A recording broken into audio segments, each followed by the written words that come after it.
बिहार की सियासत में जब भी बाहुबली सियासतदानों का जिक्र होगा तो उसमें राजेश रंजन उर्फ पप्पू यादव का नाम शीर्ष की पंक्तियों में आएगा। एक बार विधायक और 5 बार सांसद रहे पप्पू यादव के सियासी किस्से जितने मशहूर रहे हैं उतने ही मशहूर उनकी है प्रेम कहानी, या यूं कह लीजिए कि इनकी प्रेम कहानी किसी फिल्मी कहानी से कम नहीं। एक मामले में जेल पहुंचे तो प्यार में गिरफ्तार होकर बाहर निकले। दरअसल बात साल 1991 की है, जब पप्पू को लोग बाहुबली नेता के रूप में जानते थे। पप्पू राजनीतिक हत्या के आरोप में पटना की एक जेल में थे। इस दौरान वे अक्सर जेल अधीक्षक के घर से लगे मैदान में लड़कों का खेल देखा करते थे। इन लड़कों में बिक्की नाम का भी एक लड़का था। खेल के दौरान बिक्की की पप्पू के साथ जान पहचान हुई और देखते देखते वो जान पहचान दोस्ती में बदल गई।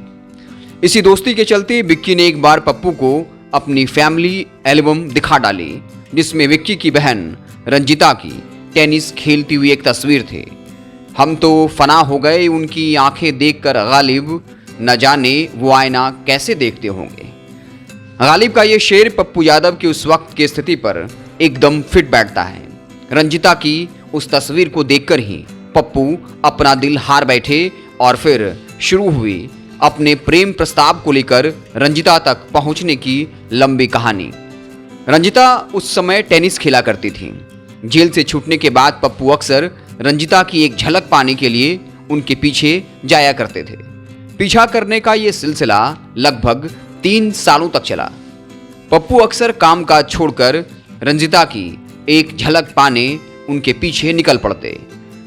किसी को भी वोट मिले, किसी का भी प्रचार हो, बस तू मेरा रहे, इस दिल में तेरी ही सरकार हो। कुछ ऐसा ही हाल उस वक्त बाहुबली पप्पू का था। पप्पू लगातार रंजिता का पीछा करते रहे।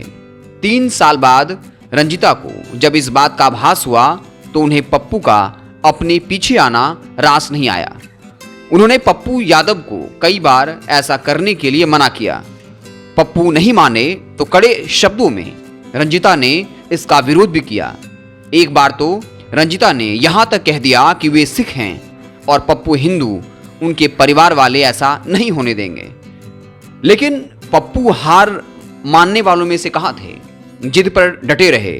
रंजिता के माता पिता ग्रंथी थे और इस विवाह के खिलाफ। आलम यूं हुआ कि इश्क को मुकम्मल करने की जिद पप्पू को चंडीगढ़ तक ले गई। वहां पप्पू रंजिता के बहन बहनोई से मिले, लेकिन जब वहां भी दाल नहीं गली तो हताश परेशान होकर उन्होंने एक बार नींद की ढेरों गोलियां खा ली। किसी ने ठीक ही कहा है कि जो इश्क तकलीफ न दे वो इश्क कैसा, और जो इश्क में तकलीफ न सहे वो आशिक कैसा। खैर, स्थिति बिगड़ने पर उन्हें इलाज के लिए पीएमसीएच में भर्ती कराया गया। इसके बाद रंजिता का व्यवहार थोड़ा सामान्य हुआ और फिर बात आगे बढ़ी। पप्पू लगातार रंजिता के माता पिता को मनाने का प्रयास करते रहे। इस बीच राजनीति में मुकाम बना चुके पप्पू को पता चला कांग्रेस नेता एसएस अहलूवालिया की बात रंजिता का परिवार कभी नहीं टालेगा। फिर क्या था, पप्पू ने दिल्ली जाकर अहलूवालिया से मदद की गुहार लगाई, जिसके बाद रंजिता के घरवाले भी मान गए। आखिरकार शादी की तैयारियां हुई और तय किया गया कि पप्पू और रंजिता की शादी आनंद मार्ग की पद्धति से होगी। इस दौरान पूर्णिया की सड़कों को पूरी तरह सजा दिया गया। शहर के सारे होटल और गेस्ट हाउस बुक थे। आम और खास सबके लिए व्यवस्था की गई। पर क्या ये हैप्पी एंडिंग थी? जवाब है नहीं। सयाने लोग कह गए हैं, इश्क में पापड़ बेलने के साथ कभी कभी गुंजिया और समोसे भी तलने पड़ते हैं। तो हुआ यूं कि रंजिता और उनके परिजनों को लेकर आ रहा चार्टर्ड विमान रास्ता से भटक गया। दुल्हन के शादी में नहीं पहुंचने के कारण हंगामा मच गया। लेकिन जब बाद में पता चला कि विमान का पायलट रास्ता भटक गया, तब जाकर पप्पू ने चैन की सांस ली। फिर और देरी ना करते हुए दोनों की शादी बड़ी धूमधाम से हुई।